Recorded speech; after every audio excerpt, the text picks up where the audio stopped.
So I made a video, was it last month or something like that, about Corinne Busche working company next uh Baldur's Gate 4, saying that rumor that they were. Apparently this is not the case. Exclusive. Corinne Busche is not working at Baldur's Gate 4 on Baldur's Gate 4 yet. Wizards of the Coast Insider exposes woke chaos and the mystery behind a canceled Skyrim killer. I recently had the opportunity to speak with an insider who I'd spoken with previously, and it was this same insider from Wizards of the Coast that gave me the insight to break the Corinne Busche working at Skeleton Key story on Discord via a video call. Our conversation lasted about an hour, and the wild info they gave me confirmed many of the worst suspicions about the company's internal culture, its overwhelming embrace of DEI wokeness, and the behind-the-scenes drama surrounding the long-rumored Dungeons and Dragons project that was originally supposed to be potentially even rival Skyrim. Yeah, right. That's not going to happen. Corinne Busche not working on Baldur's Gate 4. Let's get this out of the way first. Despite the heavy rumor circulating online, Corinne Busche is not working on Baldur's Gate 4. My insider confirmed directly, showing me an internal Wizards of the Coast email via screen share, which I was also asked not to share publicly, that Corinne Busche is actually instead working on a previous canceled Dungeons and Dragons project that is not Baldur's Gate 4. Email they showed me was out to the entire company. It was referred to the project under its codename Dante. The game had once been housed under Hidden Path Entertainment. Despite millions of dollars behind being poured into the failure, the game has never progressed beyond early development and was also ultimately abandoned. Dante, huh? That's pretty interesting. Like, sometimes names kind of give you a kind of a hint of what the game is and what it's about. So Dante, I mean, but it is, they said it was like a scrapped D&D project. I mean, when people hear word Dante, they think of like demons or Dante's Inferno. So would this the D&D game delved more heavily into like demons and heaven, hell kind of thing? Like I said, when people think of Dante, they think of Dante's, Divine Comedy, you know. So maybe. Now, I was about to say Wrath of the Lich King. But Wizards of the Coast, they're not even the same word. It's not even the same words, not even the same letters. Well, you have Wrath of the. So all we need is LK. We'll have Lich King. There must always be a Lich King. Now Wizards of the Coast is attempting to revive it with Corinne Busche at the helm, raising some serious questions whether Dante is being salvaged out of necessity rather than one's true potential. If Skeleton Key doesn't eventually try to rework the Dante project into Baldur's Gate 4, then Busche will officially not be leading the next Baldur's Gate installment. Instead, he will be attempting to resurrect the failed game. This is a lot of speculation from my insider with many moving parts, so as always, things can change. Everything changes. Changes. Take every leak with a heavy dose of scrutiny and a grain of, or a bag, ocean's worth, or I'm just passing along the message from what I've heard to keep you up to date with the latest insights directly from the source, straight from the tap. Like, this information is like the water hose, and we're just outside like, yeah, the hose. You guys remember that flavor? It probably wasn't good for us to do, but we did it anyway. And it's such a memorable flavor. You're hot. Your family, your parents have forced you to stay outside. Like, no, you're not coming in until it gets dark. but you're like, I'm thirsty, and they're like, drink the water from the hose. And then you go to the side of the house, and then you hear, and then you kind of see it kind of start to finally work its way around, and you're trying to, so that way, and then you're like, ah,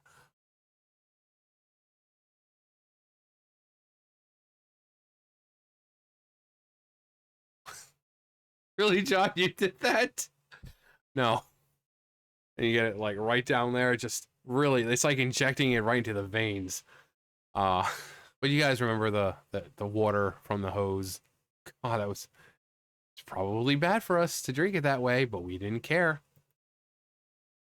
Um, my source continued, stating that Dante was touted as a Skyrim killer, with grandiose AAA ambitions, trying to be the next big thing for the sputtering Dungeons and Dragons franchise. But even troubled development history tells me otherwise. The project was an absolute disaster. According to my source, Dante was in development from development hell. Oh, nice little thing of words there. From the very start, beginning with Exodus. Beginning before Exodus began work in 2019. Despite all the years of work and financing, it never got past the vertical slice phase. It's been a real slice. The stage where a team produces a working demo to showcase key mechanics like combat, side quests, and world interactions in hopes of securing full project approvals. Wizards of the Coast poured millions upon millions of dollars into the game, but it never gained traction, ultimately leading to its eventual cancellation. But here's where it gets pretty interesting. Ryuk, we've got a little tidbit here for you. It's interesting. So interesting. The game was not only played with mismanagement and wasted resources, but it was also steeped in woke. Wow, that is interesting. Not a big shock to anyone paying attention to Wizards of the Coast these days, but still explains a lot. The insider revealed to me that the game's cast was not designed to be as diverse as possible. It's not to, and I said before when I was talking about Doctor Who, diverse for them just means basically like, oh hey, here's a black person, but they're on the left. Here's a white person, they're on the left. Here's a gay person, but they're on the left. Here's a trans person, but they're on the left. It's just a bunch of writers who all think and agree with one another. It's just one big circle jerk. It's not true diversity. If you want true diversity in games, you need diversity of writers. When you have a table of people who all are just circle jerking each other because they all have the same thoughts, the same ideas, the same beliefs, the same, that's not diversity, and that's not going to be for good. That's not good for characters. So what you need is people from, find people on both sides to come in and kind of agree to disagree, because only then can you get true diversity. Having one side, having progressives writing it, because that's what these companies are now. They're just progressives. That doesn't allow for true diversity in characters. It's just whatever they want. So, if you had people on the right working for them, they'd say, no, these characters you're writing are not truly diverse. You can't just take a black person and their entire character is just around them being black.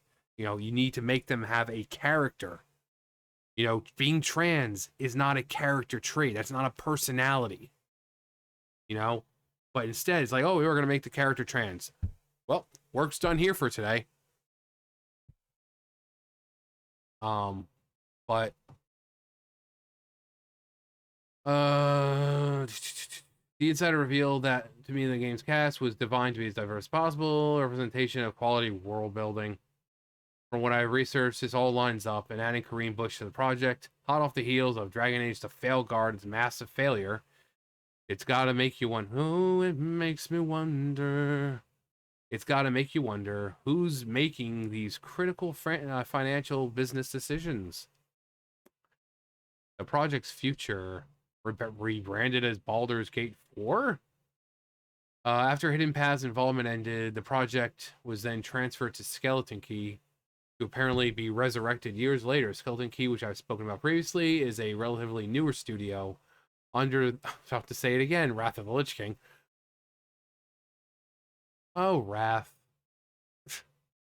That is when Classic truly died. I mean, I'm sorry, have you, off topic, but like, Miss a Pandaria Classic, why? Why? Once the world was changed, once Cataclysm came along, it was no longer Classic. Classic was the world that you had during Vanilla, BC, and Wrath. The world, the way we saw Azeroth and those, that was Classic WoW. Once they have Cataclysm coming along and Deathwing breaking the world and you have all these zones changed, it's not Classic anymore. It's not Classic anymore. You know, it also started changing a lot of the systems that we knew and loved, how the gameplay worked and stuff. So it's Cataclysm was the end of Classic. Oh boy, I can't wait for Warlords of Draenor Classic and Shadowlands Classic. Or you guys ready for Battle for Azeroth Classic?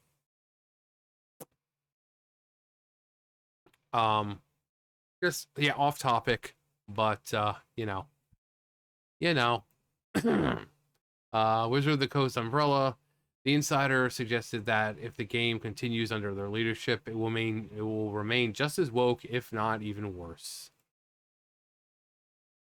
Hidden Path Entertainment, above, was the original studio, originally tasked with Dante, but it also is now a mere shadow of what it once was. Their website hasn't been updated in years. Many of the people in the picture no longer pictures shown are on it no longer work there. Yet the company is still in business, operating without so much as putting a game out or providing information on what these employees do every day that they go into work. It's a very strange situation over there. The insider also noted that why? I was about to do it again. I just see W-O-T, and I just think Wrath of the Lich King. Wizards of the Coast funneled huge amounts of money in that very studio, and nothing ever came out of it. The fact that Hidden Path hasn't updated their website in years tells me that things have been crumbling behind the scenes for quite some time. Even more intriguing is that I alluded to earlier here is that Wizards of the Coast, see, I'm getting it, would potentially try to salvage their investment by rebranding the game as Baldur's Gate 4. While none of this is confirmed yet, the insider mentioned that it was a real possibility within the company, which, I mean, wouldn't be the first time someone had a concept and then made it something else. For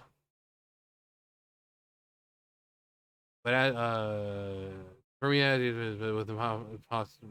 it's not Baldur's Gate 3, Baldur's Gate 4, but it can change. Given the recent success of Baldur's Gate 3, it wouldn't be surprising if Wizards of the Coast tried to slap the franchise's name on a struggling project and attempt to generate interest. But time is going to have to tell on that one. Woke culture and Wizards of the Coast. No dissent allowed. If you ever have any doubts whatsoever about just how far left-leaning Wizards of the Coast has become, my insider described the environment where the company is not only just politically biased, outright hostile toward anyone, who doesn't toe the line. Is it really? Shouldn't it be TOW? Now we're not talking about body part. We're talking about like a tow truck. So toe the line. Hang on. Nope. I've always seen it spelled a TOW, but apparently it is that. Interesting. Okay, their internal messaging app is filled with anti-Trump rhetoric. Wow, big surprise. Oh my God, Donald Trump. And then another message for the next day. Oh my God, Donald. They hate this guy so much, and yet they talk about him more than his own fucking supporters do. The man lives rent-free in these people's heads. And the atmosphere is so stifling that even the slightest deviation from agreement with the woke groupthink results in immediate dogpiling and outcasting. Yeah, why would anyone want to work for that kind of company? Being on one side is perfectly fine, but then if anyone gets even a whiff of you disagreeing with them or, wrong think, like, well, guess you won't be getting a job, or, you won't have a job tomorrow. They come into work and they're like, yeah, hand everything in because you've been fired. It's like, why? I've been at this company for like 5 years. Well, people have found that you support Trump, and they just feel like they don't feel safe around you. It's like, I've been here for 5 years and everyone's had no problem with me. Yeah, but since they know you support Trump, they don't feel safe anymore, because apparently supporting Trump is going to like turn them into like it's like a Dr. Jekyll, Mr. Hyde kind of thing. Suddenly you're just going to go from being nice to these people to just like, that's what they truly think, that like, just because you support him, that you it's like, I guarantee you there are some people in those places that do support Trump and they're cool with everyone. People don't know that they support Trump. And then once you find out, it's like, oh my God, I don't feel safe around. Well, did you feel safe around him before you found out he supported Trump? Yeah, well, there you go. It's the same person. It's the same person. The same person who was treating you with respect and kindness and respecting your pronouns. That same person you say you suddenly don't feel safe around because he supports Trump. Grow the fuck up. Grow the fuck up.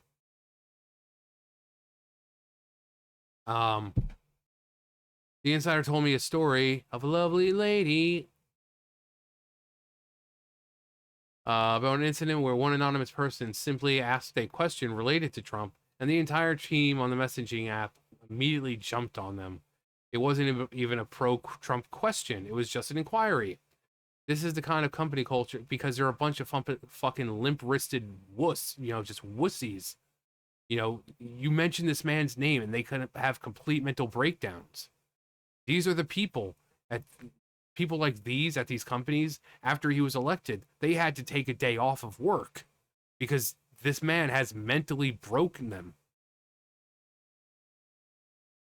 And yet they still talk.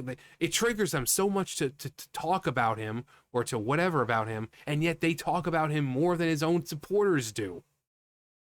It's incredible. You hate the man so much, then just shut up about him.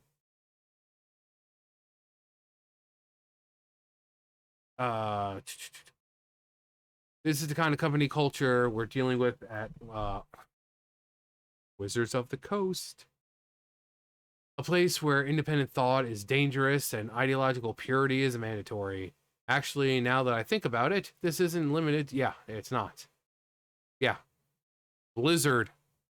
I mean, I did a video about that with Blizzard. How people were having to take the day off because, oh my God, Donald Trump won the election. I'm so triggered right now, my anxiety, and I may not be alive tomorrow because Trump is going to kill everyone. It's like, really? How old are you? How old are you? Grow up. Who the fuck up? Wizards of the Coast continues to be a case study in corporate self-destruction. From their aggressively woke internal culture to their reckless mismanagement of resources, it's no surprise that projects like Dante fail so spectacularly.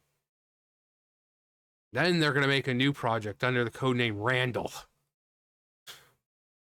Dante, Randall, Clerks. The fact that they decided to bring in Corinne Busche to head a project over Skeleton Key isn't surprising at all, considering all the former BioWare employees that filled the studio and the rampant nepotism filling the hallways. The idea that they would try to rebrand a failed game with Bush as Baldur's Gate 4 should raise alarm bells for anyone who values the integrity of the franchise.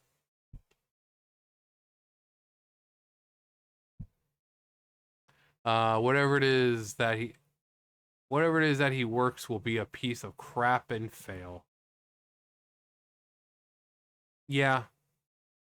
So apparently Corinne Busche is not working yet. So kind of a follow-up to that first one. but it doesn't mean anything. You know, the people who are, some other writers from uh, the Dragon Age, the Failguard, have been taken on to other companies and writing like more AAA games and stuff like that. So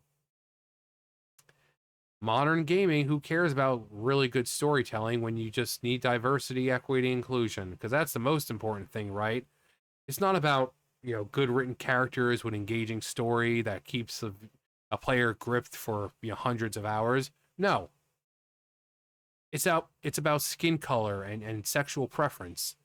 It's about being able to see yourself. Because that's what everyone cares about apparently. Although it's been proven that people don't. But sure, if it doesn't stick the first time, just keep throwing it and at the wall until it does, right? But anyway, that's gonna do for me. You guys know the drill. I'll see you guys later. Bye guys.